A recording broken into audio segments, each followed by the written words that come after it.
Yay! I'm done.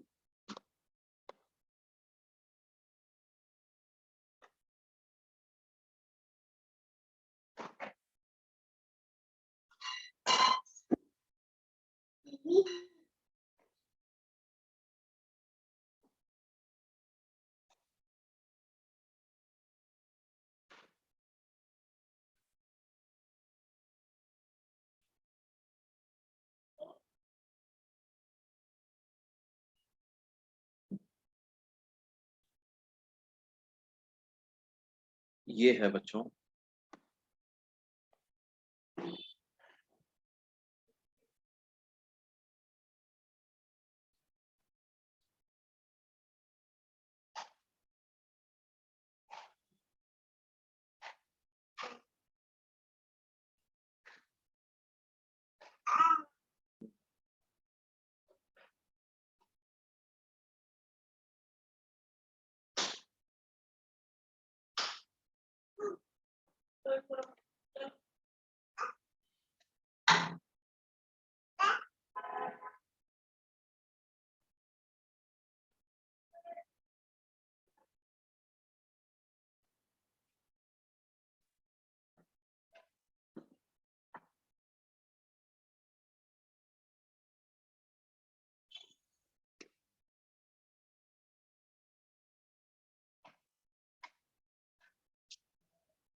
हाँ बच्चों,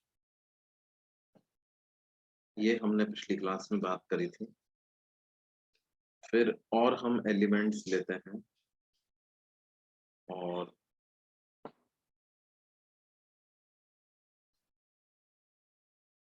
जैसे हम बात करते हैं किसकी,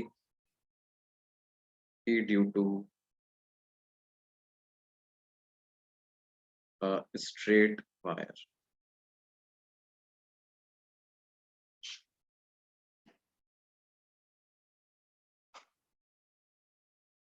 एक वायर है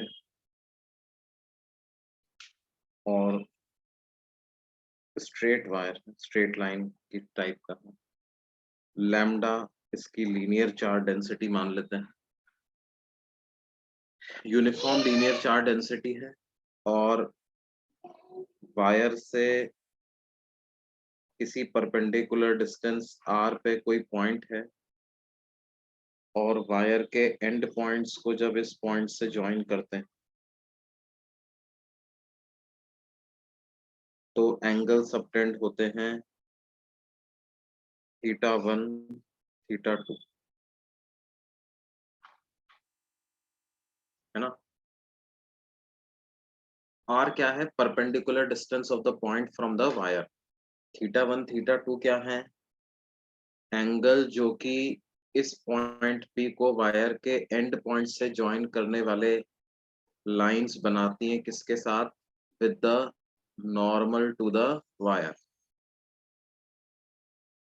तो देखिए हम क्या करें, कोई एक साइन कन्वेंशन ले लें। जैसे अगर मान लो जिधर एंगल θ1 बन रहा है उधर मैंने पॉजिटिव x डायरेक्शन ले ली और वायर के परपेंडिकुलर राइट साइड में पॉजिटिव x डायरेक्शन ले ली, तो इलेक्ट्रिक फील्ड के y कंपोनेंट का क्या फॉर्मूला होता है बेटे, k lambda by r multiplied by cos θ1 minus cos theta. आपने जो डायरेक्शन पॉजिटिव ली हुई है उस तरफ जो एंगल बन रहा है पहले उसका कॉस लिखो माइनस जो नेगेटिव साइड की तरफ एंगल बन रहा है उसका कॉस। और x component of electric field की बात करोगे तो वो कितना आ जाएगा, वो आ जाएगा k lambda by r into sine θ1 plus sine theta. ये x component of electric field इतना आ जाएगा। ये तो हुआ एक जनरल फॉर्मूला। इसके स्पेशल केस हम कंसिडर कर सकते हैं। जैसे इसका एक स्पेशल केस क्या होता है बच्चों, कि इनफाइनाइटली लॉन्ग वायर हो गया।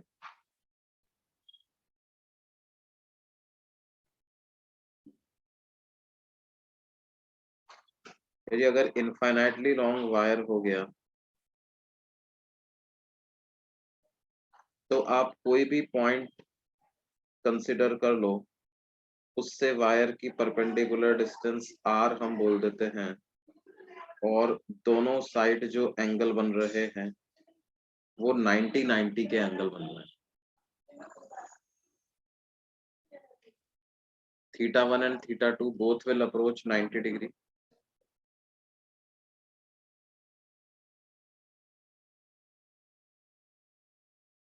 तो इस केस में जो y component of electric field है, क्या आप देख सकते हैं कि वो 0 हो जाएगा, और x component of electric field जो है sin 90 प्लस sin 90, 1 + 1 2, तो वो हो जाएगा जी कितना, 2k लैम्डा बाई r।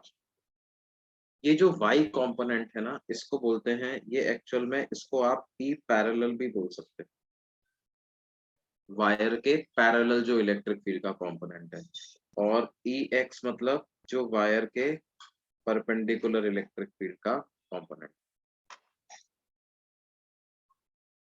है ना।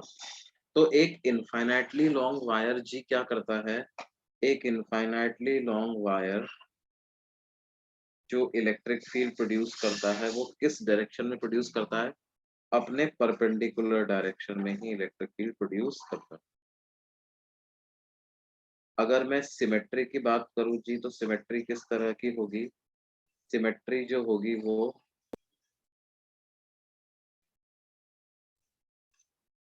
ऐसी सिलेंड्रिकल टाइप की सिमेट्री,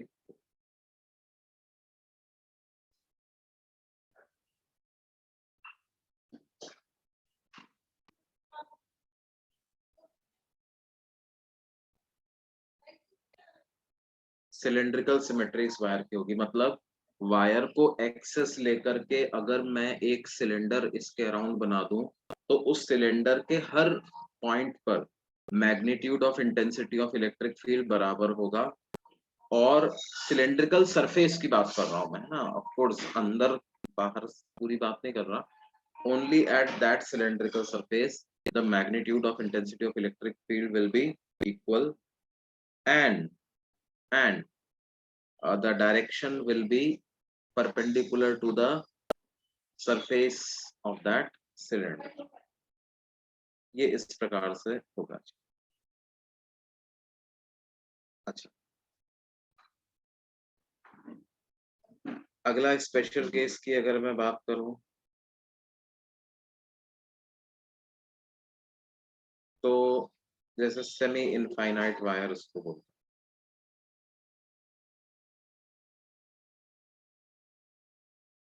सेमी इनफाइनाइट वायर का मतलब क्या होता है जी, एक ऐसा वायर जो कि है इनफाइनाइट, देखो इन्फिनिटी का आधा भी इन्फिनिटी होता है ना।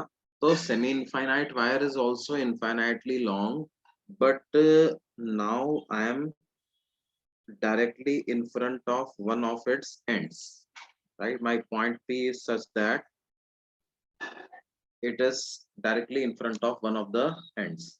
तो पॉइंट P की वायर से परपेंडिकुलर डिस्टेंस R है, lambda is linear charge density of the wire. तो इस केस में क्या हो जाएगा बेटे, आप एंड पॉइंट को P पॉइंट से ज्वाइन करो और एक नॉर्मल लाइन ड्रॉ करो। तो एक एंड तो 0 ही एंगल बन रहा है, और दूसरा एंड जो एंगल सबटेंड कर रहा है वो π/2 सबटेंड कर रहा है। तो P पॉइंट पर इंटेंसिटी ऑफ इलेक्ट्रिक फील्ड अगर मैं लिखूंगा, तो उसका x कंपोनेंट मतलब जो x कंपोनेंट मतलब क्या हो गया, जो वायर के नॉर्मल कंपोनेंट है वो आ जाएगा k lambda by r sine 0 plus sine π/2। तो क्या ये value k lambda by r के बराबर आ जाएगी? और electric field at point P का जो y कंपोनेंट होगा वो हो जाएगा k lambda by r cos 0 minus cos pi by 2। तो cos 0 1 cos पाई बाई 2 0, तो y कंपोनेंट आ जाएगा k लैम्डा बाई r। तो इस तरह से x और y कंपोनेंट इलेक्ट्रिक फील्ड के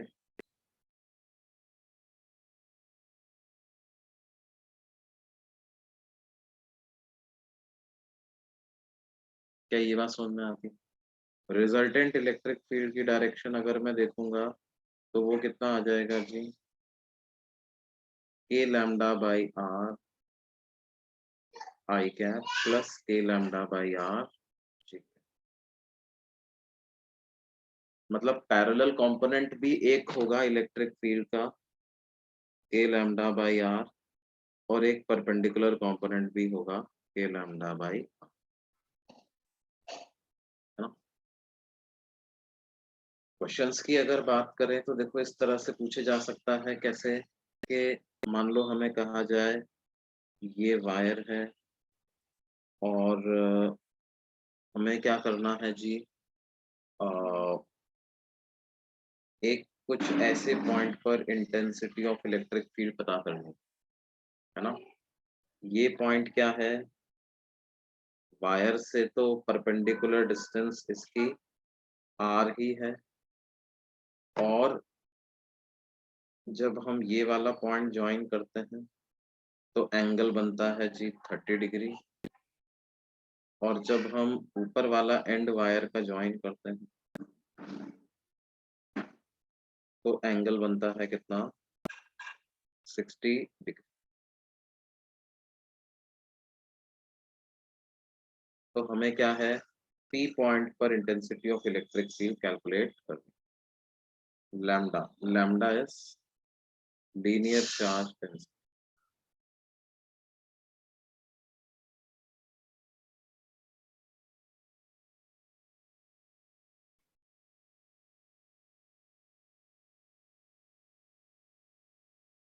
तो कैसे पता करोगे जी बच्चों?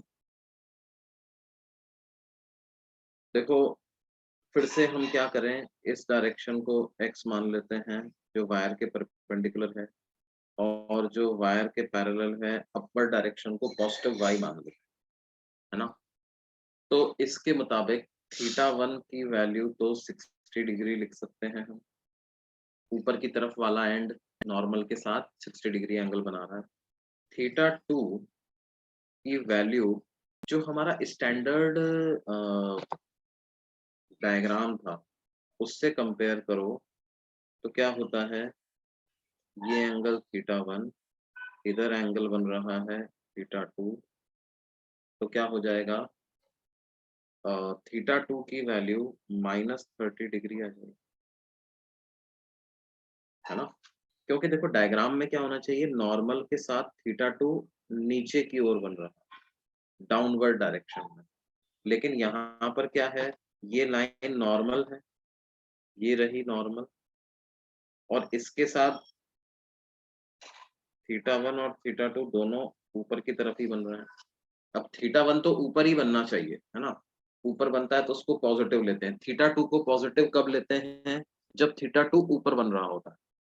अब सॉरी, थीटा टू नीचे बन रहा होता है तो उसको पॉजिटिव लेते हैं, लेकिन यहाँ पर थीटा टू भी किधर बन रहा है, ऊपर, तो इसलिए क्या करेंगे, थीटा टू को आप -30 डिग्री लिख दीजिए। तो क्या हो जाएगा, इंटेंसिटी ऑफ इलेक्ट्रिक फील्ड का एक्स कॉम्पोनेंट, सब तो अपने वैल्यू पुट करनी है। इंटेंसिटी ऑफ इलेक्ट्रिक फील्ड का एक्स कंपोनेंट का फॉर्मूला होता है k lambda by r sine theta one plus sine theta two. तो ये आ जाएगा कितना, k lambda by r sine 60 degree plus sine of -30। तो ये आ जाएगा k lambda by r into √3 -1/2। और जी वाई कंपोनेंट की बात करेंगे तो वो क्या आ जाएगा, k lambda by r cos theta 1 minus cos theta 2। तो ये आ जाएगा जी कितना, k lambda by r cos 60 degree, cos 60 degree तो 1/2 होता है, कॉस माइनस 30 डिग्री, तो cos minus 30 same as cos 30, तो वो हो जाएगा √3/2। तो ये कितना हो जाएगा, माइनस के लैम्डा बाई आर √3 माइनस 1/2। ये ऐसा हो जाएगा। क्या ये बात समझ आती है? अब देखो, क्या आप ये डायग्राम देखकर भी समझ सकते हो कि जो y component of electric field है वो नेगेटिव ही आना चाहिए, या क्या वो पॉजिटिव भी आ सकता था क्या, y component of electric field?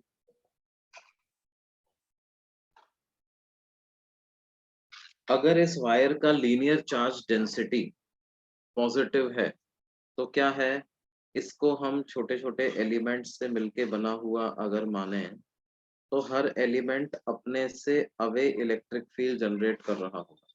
जैसे ये जो एलिमेंट है ये इलेक्ट्रिक फील्ड जनरेट कर रहा होगा किधर,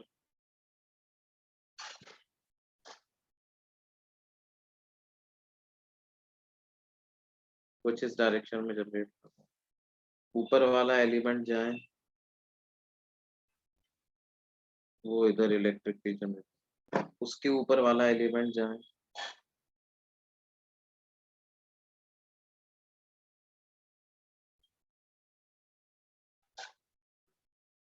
वो इधर इलेक्ट्रिक फील्ड जनरेट कर, इधर वाला एलिमेंट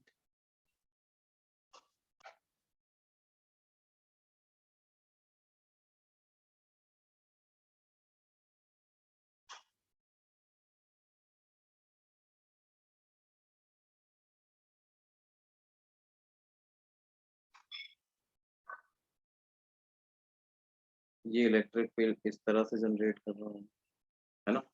ये ऐसे ऐसे इलेक्ट्रिक फील्ड वेक्टर्स आ रहे होंगे, तो इनका रिजल्टेंट कैसा आएगा जी, एक पॉजिटिव एक्स डायरेक्शन में आएगा, एक नेगेटिव वाई डायरेक्शन में आएगा। तो वो एज पर फॉर्मूला भी वो आ रहा है हमारे पास, है ना।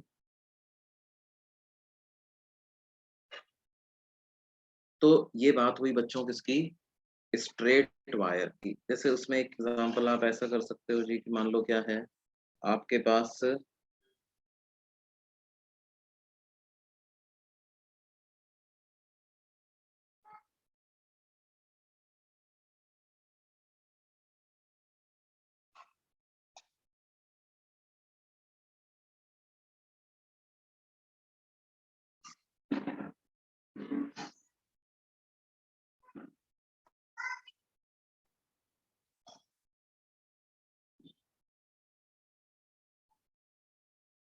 ये दो स्ट्रेट वायर्स हैं, एक की लीनियर चार्ज डेंसिटी है लैम्डा, दूसरे की लीनियर चार्ज डेंसिटी है माइनस लैम्डा, और हमें क्या करना है, इन वायर्स के बीच का एंगल है जी थीटा, है ना।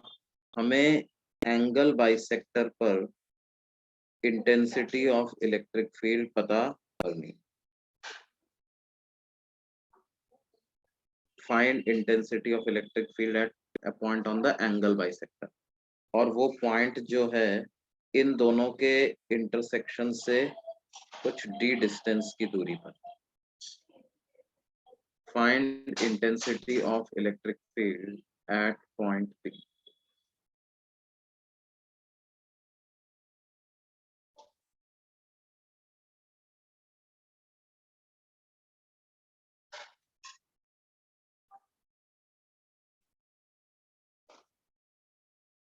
Find intensity of electric field at point P.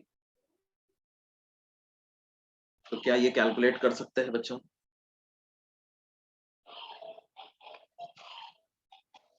Try करो जी इसको।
डी कौन सा डिस्टेंस है बेटे?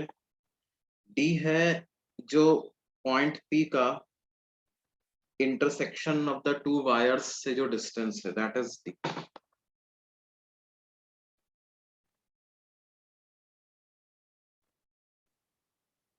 ये डिस्टेंस डी।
देखो कैसे करेंगे।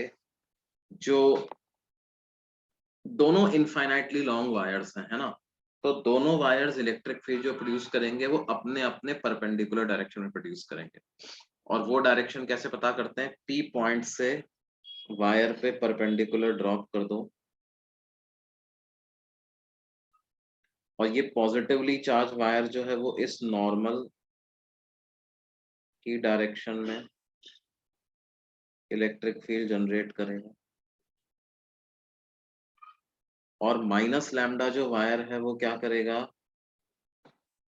पी से वायर पे नॉर्मल ड्रॉ करें, वो इस डायरेक्शन में इलेक्ट्रिक फील्ड जनरेट करे।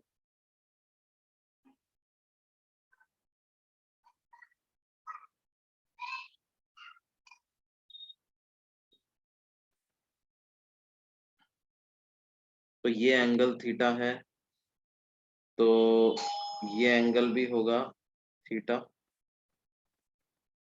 और ये 90 है, ये 90 है, तो ये एंगल हो जाएगा 180 माइनस थीटा। तो क्या ये एंगल भी हम बोल सकते हैं कि थीटा ही आएगा जी।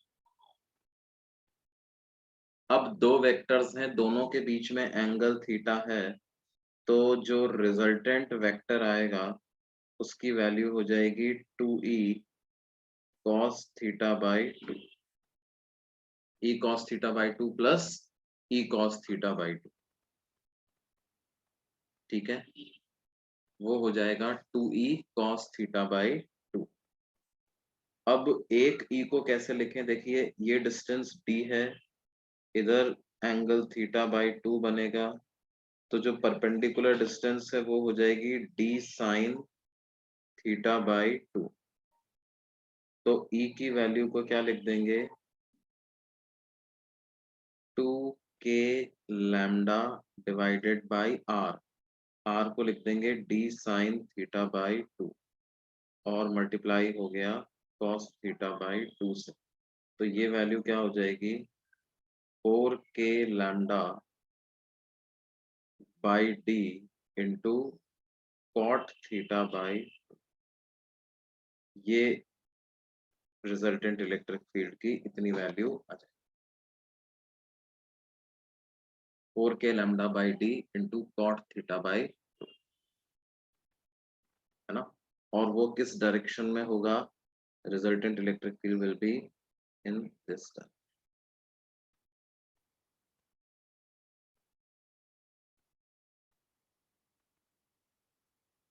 है ना। तो इस तरह से क्या है, इनफाइनाइटली लॉन्ग वायर्स दिए हुए हैं, तो उनकी वजह से इलेक्ट्रिक फील्ड इंटेंसिटी वगैरह से अपन प्रोसीड कर सकते हैं। अब देखो ये इलेक्ट्रिक फील्ड इंटेंसिटी का क्या फायदा होता है जी, कि मान लो आपको ये कह दिया जाए कि एक इनफाइनाइटली लॉन्ग वायर है,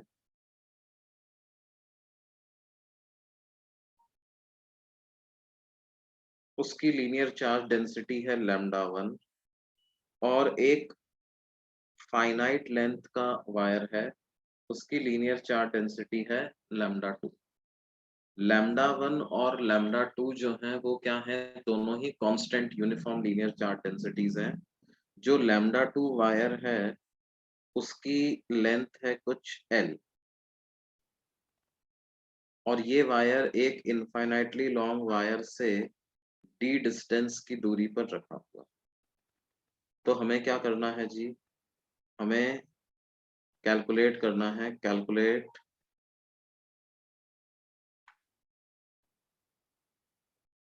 coulomb force on the wire AB। AB wire पे कितना कूलम फोर्स लग रहा होगा, ये हमें कैलकुलेट करना। क्या कर सकते हो बच्चों इसको,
कैसे कैलकुलेट करोगे बच्चों? ये जो इनफाइनाइटली लॉन्ग वायर है यहाँ से x डिस्टेंस पे चले जाएं और dx लेंथ का एलिमेंट कंसिडर करें, तो इस dx लेंथ के एलिमेंट का चार्ज क्या होगा? इसका चार्ज होगा लैम्डा 2 मल्टीप्लाइड बाई dx, और ये जहां पे प्रेजेंट है वहां पर इंटेंसिटी ऑफ इलेक्ट्रिक फील्ड को क्या 2k लैम्डा 1 बाई x ऐसा लिख सकते हैं। तो जो फोर्स आ जाएगा वो आ जाएगा dq इंटू ई के बराबर, तो that is lambda 2 dx into 2k lambda 1 by x। तो फोर्स की वैल्यू क्या हो जाएगी? Integral of 2k lambda 1 lambda 2 dx upon x, है ना। और इंटीग्रेशन की लिमिट्स कहाँ से कहाँ तक डाल दे बच्चों? x को किधर से किधर तक वेरी करोगे?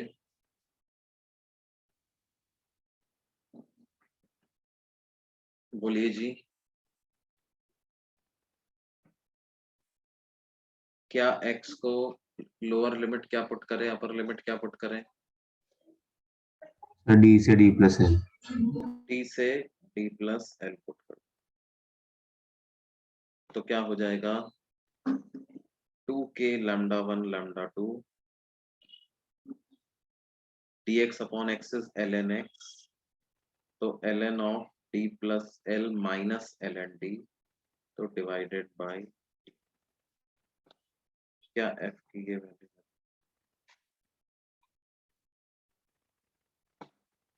2k lambda 1 lambda 2 ln of d plus l divided by।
तो ये हुआ क्या?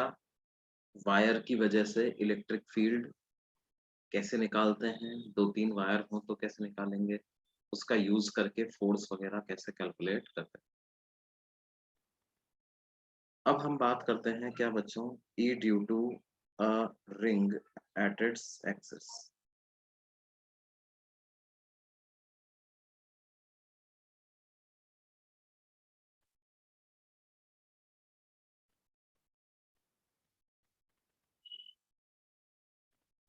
E due to a charged ring at its axis.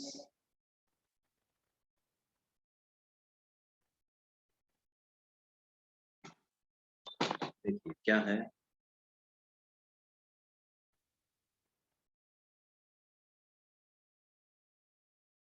ये एक रिंग है, इसका चार्ज है Q, रेडियस है कैपिटल R,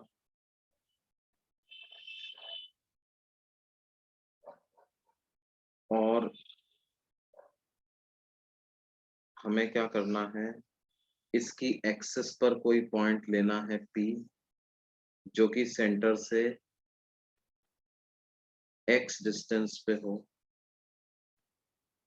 वहां पे हमें क्या करना है, इंटेंसिटी ऑफ इलेक्ट्रिक फील्ड पता करनी। तो क्या हम रिंग को कई सारे छोटे छोटे एलिमेंट्स में डिवाइड कर सकते हैं?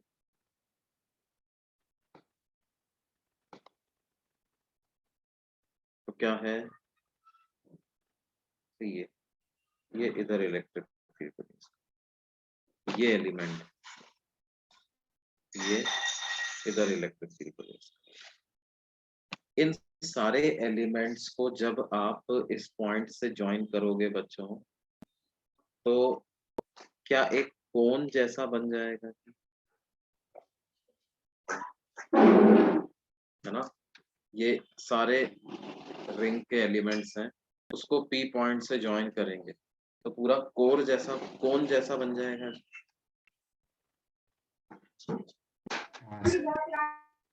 क्या हम बोल सकते हैं all the points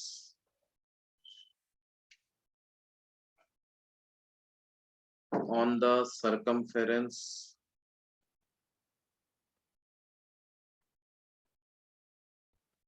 of the ring will be equidistant from P?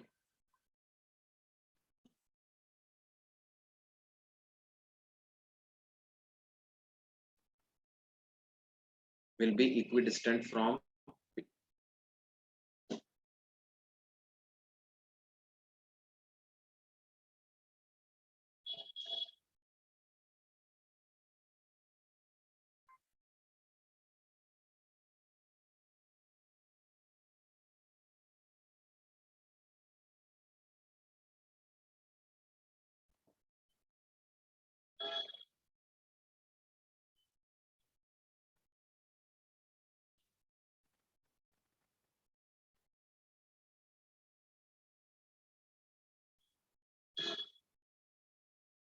क्यों जी, ये बात समझ में आती है? तो हर पॉइंट की यहां से डिस्टेंस क्या आएगी जी? Under root of r square plus x square.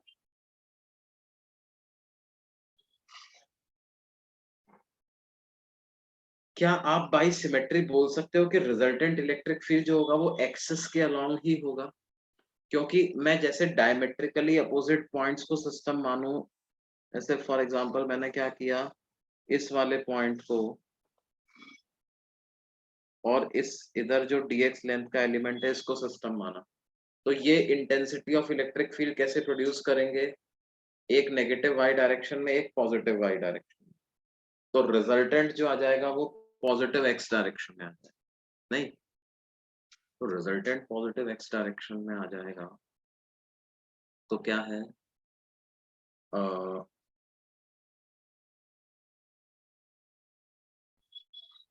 Resultant आ गया किस डायरेक्शन में?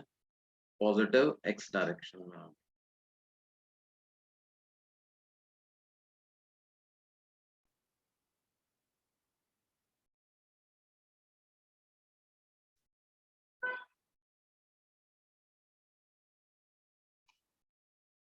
है ना? तो क्या सारे एलिमेंट्स का मिलाकर के रिजल्टेंट पॉजिटिव एक्स डायरेक्शन में आ जाएगा? तो हम क्या कर सकते हैं जी, कि एक एलिमेंट लिया, उसका सिर्फ x component of electric field लिया और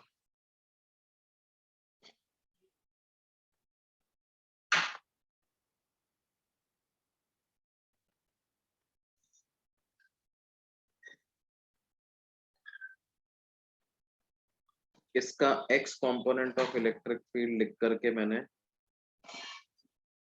इसको इंटीग्रेट, ये डी क्यू है, ये यहाँ इलेक्ट्रिक फील्ड प्रोड्यूस करेगा डीई, इसका एक्स कंपोनेंट आएगा कितना, डीई कॉस थीटा। तो रिजल्टेंट इलेक्ट्रिक फील्ड बेसिकली क्या हो जाएगा बच्चों, इंटीग्रल डीई कॉस थीटा का ही वैल्यू हो जाएगी। डीई को क्या लिख दूंगा बेटे, k d q upon under root r square plus x square multiplied by cos theta. जब हम इंटीग्रेट करने जाएंगे बच्चों तो क्या होगा, k cos theta upon under root r square plus x square, तो इंटीग्रेशन के बाहर आ जाएगा और मुझे यहाँ पे लिखना है integration of D Q. Integration of D Q को लिख देंगे क्यू, तो ये वैल्यू आ जाएगी k q cos theta upon under root r square plus x square, है ना। देखो कॉस थीटा भी तो कांस्टेंट है, हर एलिमेंट सेम ही तो एंगल सबटेंड कर रहा है। और कॉस थीटा की वैल्यू आप सब्स्टिट्यूट कर दीजिए, वो है r upon under root r square plus x square. तो जो resultant electric field at the axis of the ring आ जाएगा, वो क्या आ जाएगा बच्चों, k q x, sorry cos theta की वैल्यू होगी k q x upon under root r square plus x square. अच्छा यहाँ पे रूट नहीं आएगा,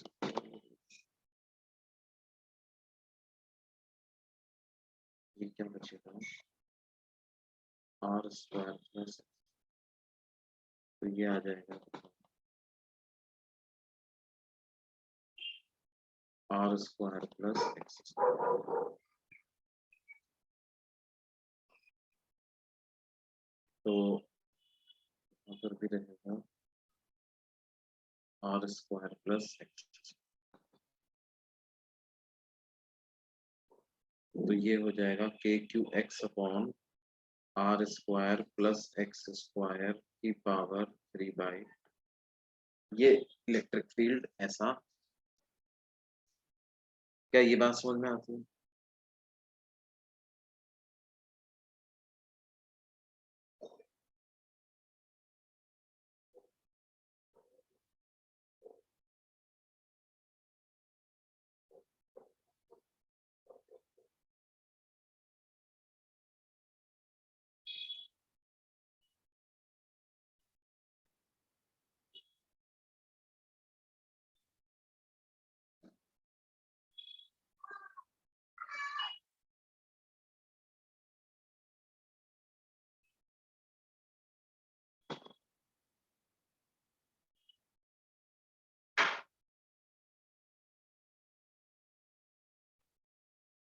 रिजल्टेंट इलेक्ट्रिक फील्ड इतना आ जाएगा k q x upon are square plus x square की पावर 3 बाई,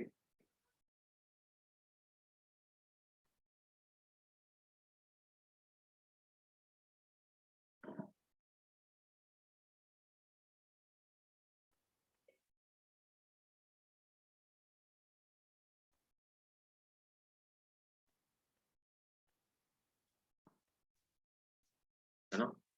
इस इलेक्ट्रिक फील्ड का अगर आप ग्राफ बनाओगे तो कैसा बनता है बच्चों, E वर्सेस एक्स का अगर ग्राफ हम देखें तो जो सेंटर ऑफ द रिंग है वहां भी इलेक्ट्रिक फील्ड जीरो होता है और इनफाइनाइट डिस्टेंस पे भी जीरो होता है, कुछ ऐसा।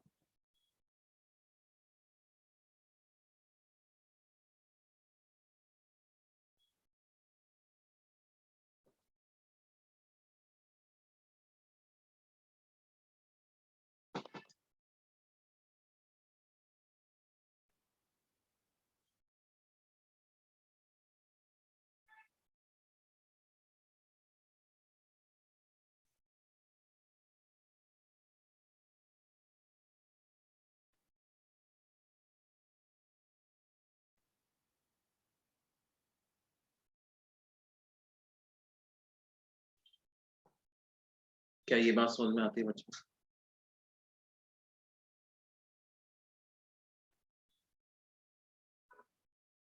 E वर्सेस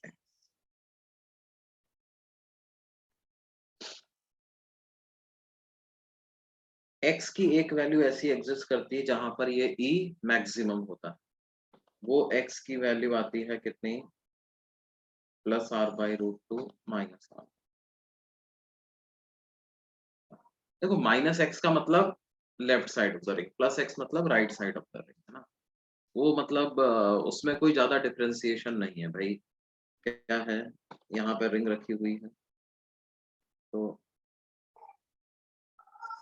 सेंटर को x इक्वल टू 0 बोल दिया, इधर पॉजिटिव x बोल दिया, इधर नेगेटिव x।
ये मैक्सिमम मिनिमा की वैल्यू तो पता कर सकते हो आप, DE by d x equal to 0 करके। तो D by d x of क्या कर दोगे, k q x upon are square plus x square की पावर 3/2 इक्वल टू 0। तो इसको आप डिफरेंशिएट वगैरह करोगे तो आपके पास x की वैल्यू जो है वो प्लस माइनस r/√2 आ जाएगी। ये बात होती है। मतलब कैसा बिहेवियर है इसका, 50।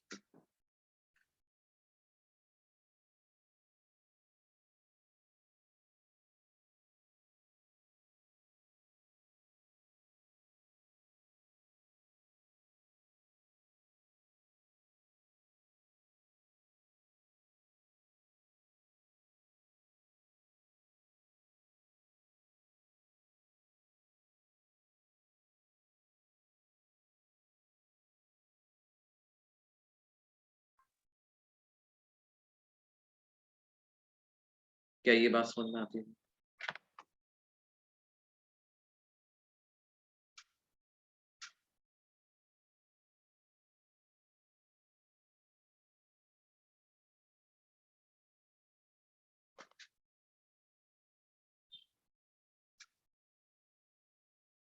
तो ये हो गया क्या, intensity of electric field due to अ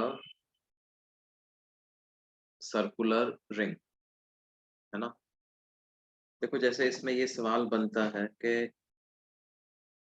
मान लो हमने क्या किया,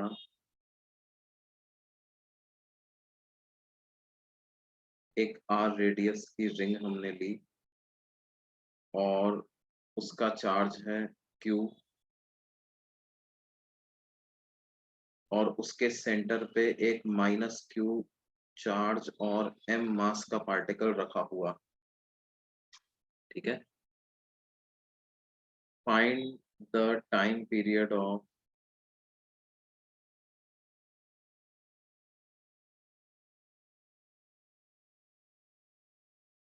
small oscillations of the charged particle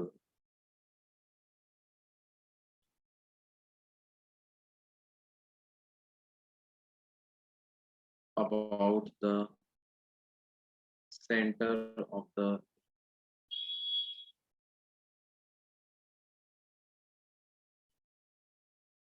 ring is fixed।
हाँ बच्चों बोलो।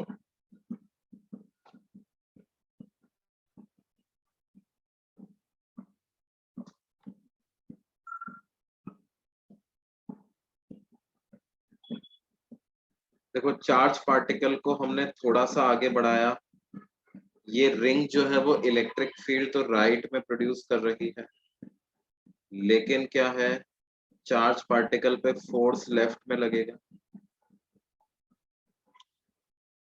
और मैग्नीट्यूड ऑफ फोर्स की अगर हम बात करें तो magnitude of charge particle multiplied by intensity of electric field का मैग्नीट्यूड, तो वो k q x upon are square plus x square की पावर 3/2 ऐसा हो जाए।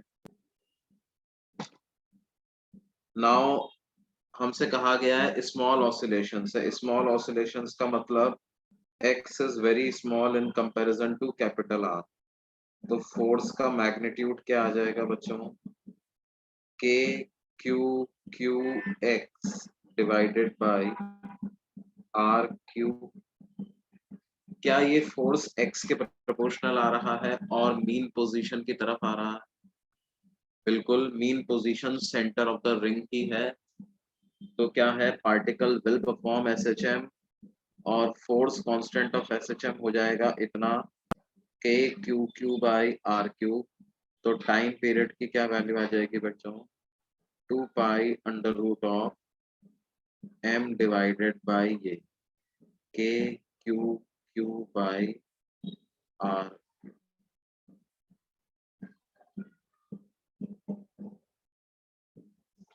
क्या ये बात समझ आती हाँ सर।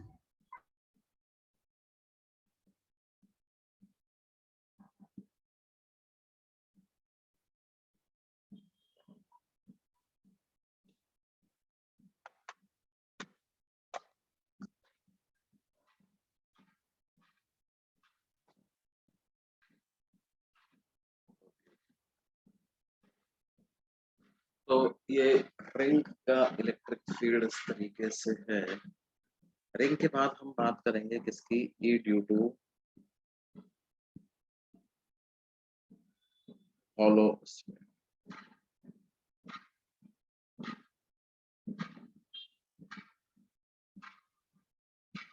हॉलो स्फेयर की वजह से जब आप ई कैलकुलेट करते हो तो क्या है, हॉलो स्फेयर का मतलब क्या है, charge q is present at the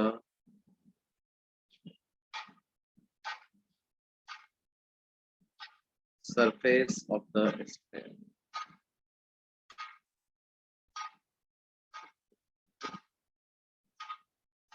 और स्फेयर की रेडियस आप मान लीजिए कितनी है, capital R,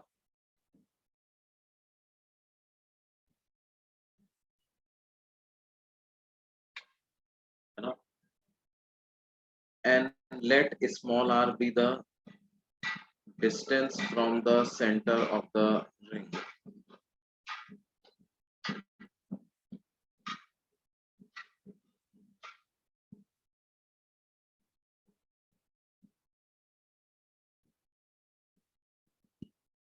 small r is distance from the center of the ring। तो क्या है, e की value r less than capital R पे कितनी आएगी, वो आती है 0, और e की value r greater than capital R पे कितनी आती है, के क्यू बाई आर स्क्वायर। मतलब intensity of electric field at all points inside a uniform hollow sphere is 0, E at all points inside uniform hollow sphere is 0, and E at any point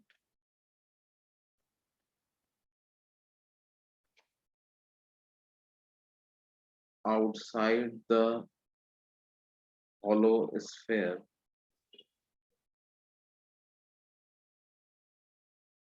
can be calculated by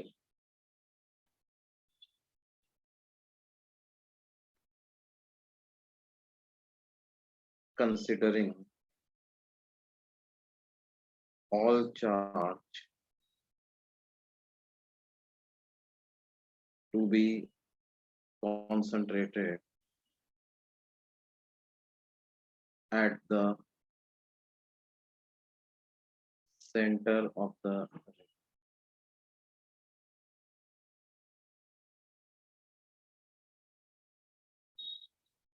Considering all charge to be concentrated at the center of the ring. आप पूरे charge को उठा करके centre पे रखा हुआ मान लो, तो क्या हो जाएगा, ये इस तरह से डिस्टेंस अंदर हर पॉइंट पर इंटेंसिटी ऑफ इलेक्ट्रिक फील्ड 0 होगी, और बाहर अगर लिखनी है तो क्या करो, जिस भी पॉइंट पे लिखनी है उस पॉइंट की सेंटर ऑफ द रिंग से डिस्टेंस देख लो, उसको स्मॉल r मान लो, तो intensity of electric field at point P क्या हो जाएगा, ये KQ/r² की वैल्यू ऐसी।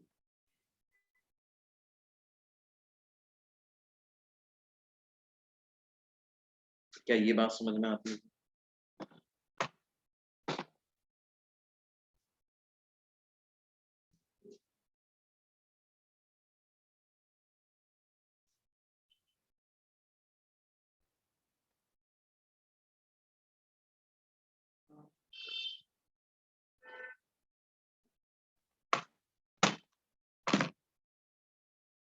है ना? इसको अगर प्रूव करना होता है तो प्रूव करने का क्या तरीका होता है बेटे, कि आप क्या करो, जैसे P पॉइंट पर आपको निकालना है तो आप P OP लाइन को एक्सिस मान करके एक रिंग बना लो, ठीक है, और इसको कई सारे रिंग से मिलके बना हुआ आप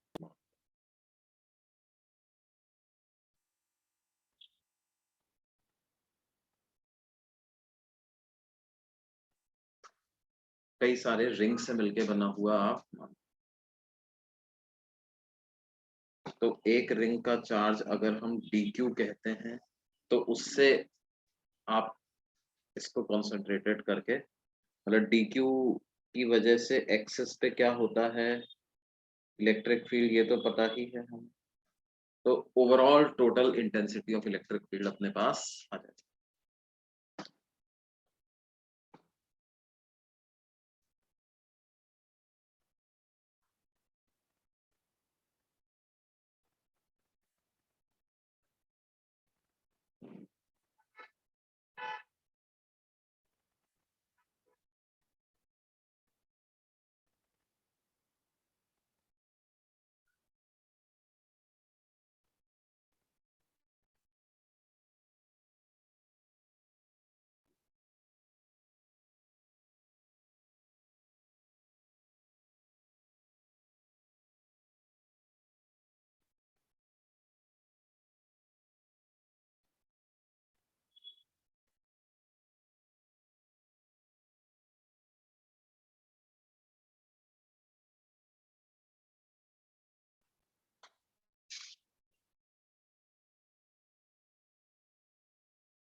तो इसका डेरिवेशन तो बताने की जरूरत नहीं है ना बच्चों मेरे को, कि डेरिवेशन देखना चाहते हो आप?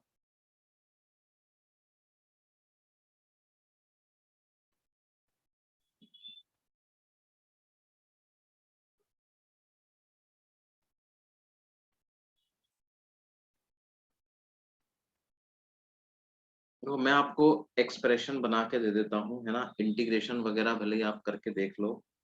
देखो क्या है, जैसे इस तरह का मैंने एक रिंग ली, तो इस रिंग की विड्थ क्या हो जाएगी, विड्थ हो जाएगी आर डी थीटा, और इसकी रेडियस हो जाएगी, ये स्फेयर की रेडियस कैपिटल आर है, तो इस रिंग की रेडियस हो जाएगी आर साइन थीटा, और ये डिस्टेंस हो जाएगी आर कॉस थीटा,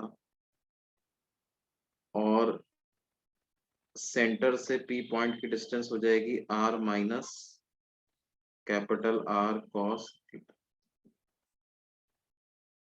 तो क्या हो जाएगा, इस रिंग की वजह से पी पॉइंट पर इंटेंसिटी कैसे लिखेंगे,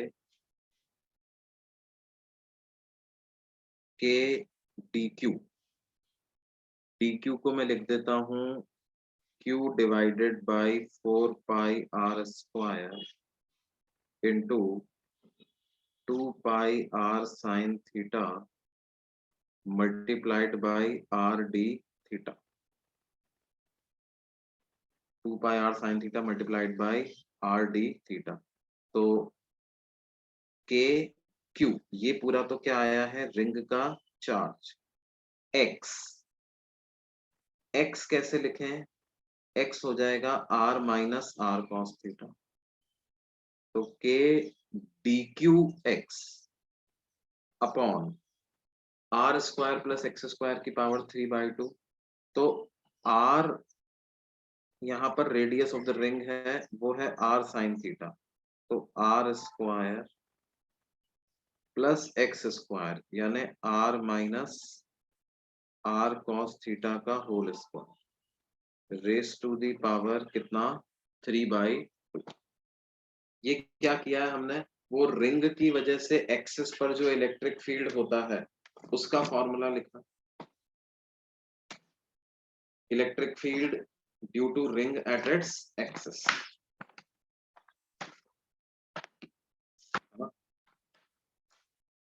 डेनोमिनेटर में 3/2 पावर और हमको लगाना है, k d q x upon are square plus x square की पावर 3/, और इसको आप मस्त इंटीग्रेट कर डालो, और थीटा को कहां से कहां तक सब्स्टिट्यूट कर दें, 0 से लेकर के पाई तक आप थीटा की वैल्यू सब्स्टिट्यूट कर दो, तो ये जो आपके पास आ जाएगा वो k Q by small are के बराबर अल्टीमेटली ये रिड्यूस हो जाएगा।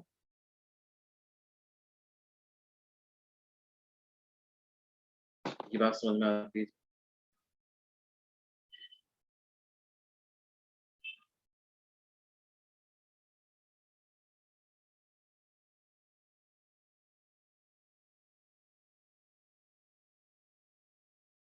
है ना। तो इस रिंग की वजह से अगर मैं इंटेंसिटी ऑफ इलेक्ट्रिक फील्ड का ग्राफ बनाऊं तो वो कैसा बनेगा बच्चों, ई, और यहाँ ले लेते हैं स्मॉल आर, स्मॉल आर क्या है, डिस्टेंस फ्रॉम सेंटर, तो small r equal to capital R तक तो इंटेंसिटी ऑफ इलेक्ट्रिक फील्ड 0 ही रहती, और फिर उसके बाद अचानक से बढ़ करके हो जाती है क्या, के Q by capital R square, और फिर इसकी वैल्यू 1/r² के तरीके से कम होने लगता है। ये है ये k Q by capital R.